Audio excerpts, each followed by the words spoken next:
ఈడు ఈ రోజు పొద్దునే లేచి అన్ని పనులు చేస్తున్నాడు. నాకు ఎక్కడో తేడా కొడుతుంది.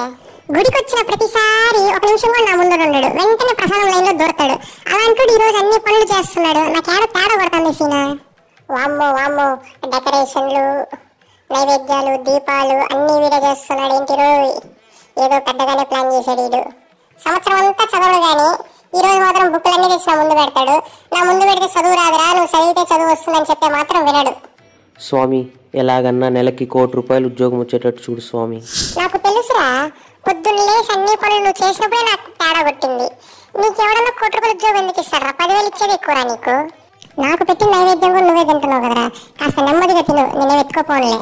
నిమజ్జనం చేయడానికి తీసుకెళ్తున్నావు అర్థమైంది. ఒకసారి కబిల్ తీర్థం కల్లాప మా నాన్నకు ఒక హాయ్ చెప్పాలి. ఇంకేంట్రా, బుక్ నా ముందు కాకుండా నీ ముందు పెట్టుకొని చదువు. Next year